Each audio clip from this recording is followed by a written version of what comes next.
Chers consoeurs, chers confrères, chers amis, bonjour. C'est avec mon nouveau titre, nouvellement élu comme président de la Compagnie nationale des commissaires aux comptes, que je m'exprime auprès de vous avec, vous l'imaginez bien, un attachement très particulier au fait que je suis issu de la compagnie, on va dire, de Caen, ex-compagnie régionale de Caen et de Normandie, et que je suis très heureux de pouvoir m'exprimer auprès de vous en tant que président de la Compagnie nationale. Alors, que vous dire? Quelques petits mots quand même sur cette nouvelle mandature,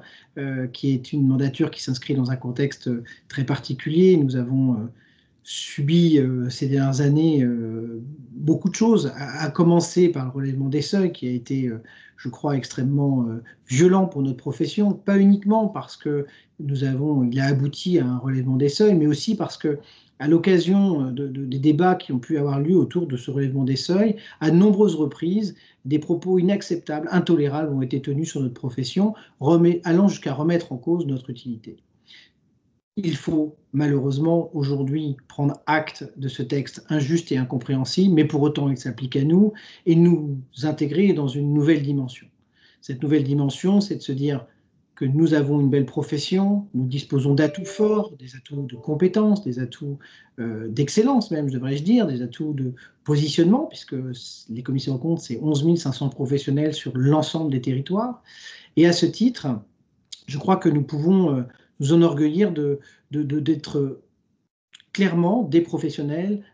de terrain, proches de nos clients, apportant une réelle valeur ajoutée. Maintenant, il convient de la mettre en avant, de la démontrer et de la faire vivre différemment, puisque c'est le message que nous a envoyé malheureusement ce gouvernement. Alors, quel est ce projet de mandature? D'abord, ce projet de mandature, c'est une ambition, une triple ambition, devrais-je dire. La première, c'est de considérer et de réaffirmer le fait que le commissaire aux comptes est l'acteur incontournable de la sécurité, de la transparence, de la prévention. Sécurité et transparence d'ailleurs aussi bien pour les données financières que extra-financières, et ça c'est un enjeu important parce que nous savons que dans les années à venir,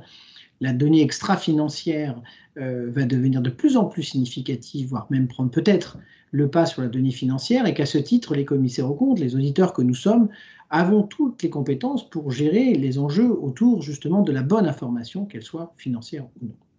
La deuxième ambition importante, c'est de faire que nous soyons, les commissaires aux comptes, soient peut-être plus en résonance avec le marché, que nous entendions nos partenaires, nous entendions nos clients et que nous fassions comprendre à quel point nous avons une réelle capacité à répondre de manière positive et adaptée à un marché qui parfois a le sentiment qu'on est peut-être en décalage par rapport à leurs besoins. Alors, pour cela, d'ailleurs, nous avons dans la loi Pacte un dispositif qui permet aux commissaires aux comptes de pouvoir faire des missions, bien sûr, de certification, mais aussi des missions, des prestations auprès de nos clients, tout en restant dans notre ADN, bien évidemment. Il n'est pas question à aucun moment que les commissaires aux comptes sortent de leur ADN et de leur rôle de bâtisseur d'une société de confiance, et aucunement raison d'aller faire de la compta, de la paye ou d'aller faire des missions de conseil. Ce n'est pas notre métier, ce n'est pas notre ADN, ce n'est pas notre histoire. Mais entre la certification et ce rôle d'acteur de la confiance, il y a des missions tout à fait pertinentes que pourront mener, le seront d'ailleurs d'autant plus que nous rentrons dans un contexte extrêmement délicat et compliqué avec la crise économique qui suit l'arrivée du Covid et des conséquences sanitaires comme économiques désastreuses qu'il a générées. Notre troisième ambition, c'est celle aussi de faire qu'une profession doit pouvoir s'appuyer sur une institution forte. Une institution forte, ça veut dire quoi? Ça veut dire une institution qui doit être forte de sa capacité à servir les confrères, à les emmener, à les soutenir, à leur fournir des outils, des moyens pour pouvoir justement faire face au changement de l'environnement et aux enjeux de notre profession, mais aussi une institution qui est forte de ses territoires, de ses compagnies régionales. J'ai toujours défendu, et je pense qu'il est encore plus important aujourd'hui de valoriser et d'accompagner aussi les compagnies régionales pour qu'elles puissent être un vrai relais de notre institution dans les territoires, parce qu'une institution forte, c'est une institution qui soutient, mais c'est aussi une institution qui fédère, qui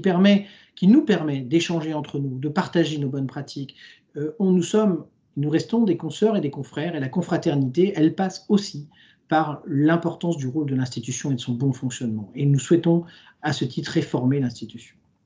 Alors, c'est vrai que ce sont des ambitions qui s'inscrivent dans un certain optimisme, il faut l'avoir, alors que, je l'évoquais tout à l'heure, le contexte pousse plutôt à être peut-être plus négatif, mais ça n'empêche pas que nous devons rester combatifs. Nous avons effectivement la gestion du post-loi Pacte à gérer, et puis aussi les conséquences, comme j'évoquais, économiques majeures que vont générer malheureusement la sortie de la crise Covid, dont à ce jour nous ne voyons toujours pas de manière encore précise les conditions dans lesquelles vont pouvoir se faire la sortie.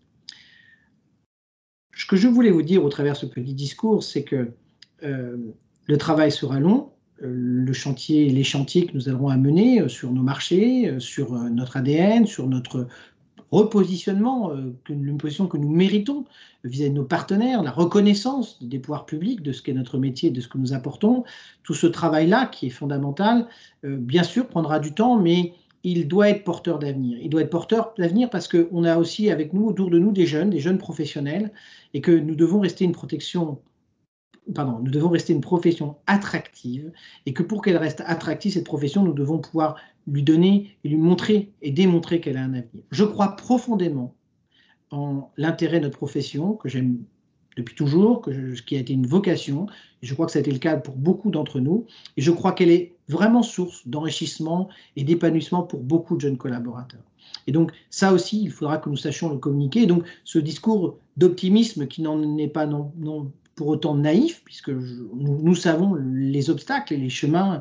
assez certainement sinueux que nous aurons à traverser ces prochaines années, ne doit pas nous empêcher de regarder devant et d'anticiper les enjeux et de croire en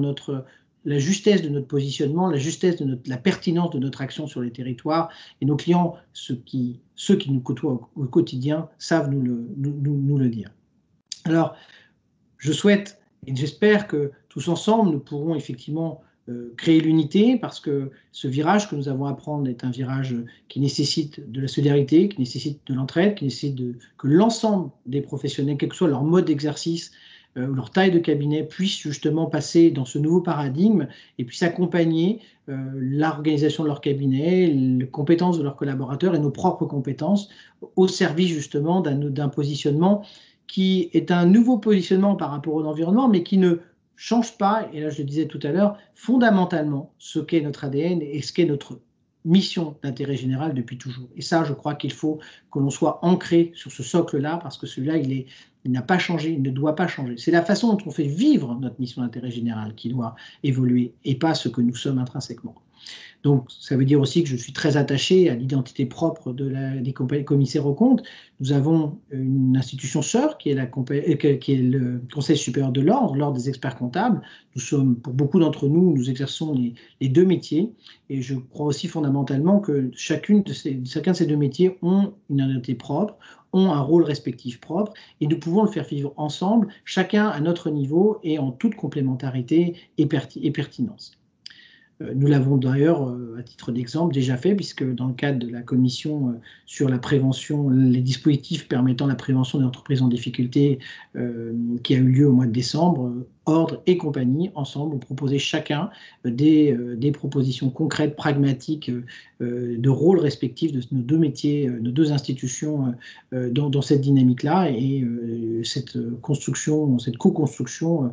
présente énormément de sens, avec chacun dans son rôle pertinent et constructif.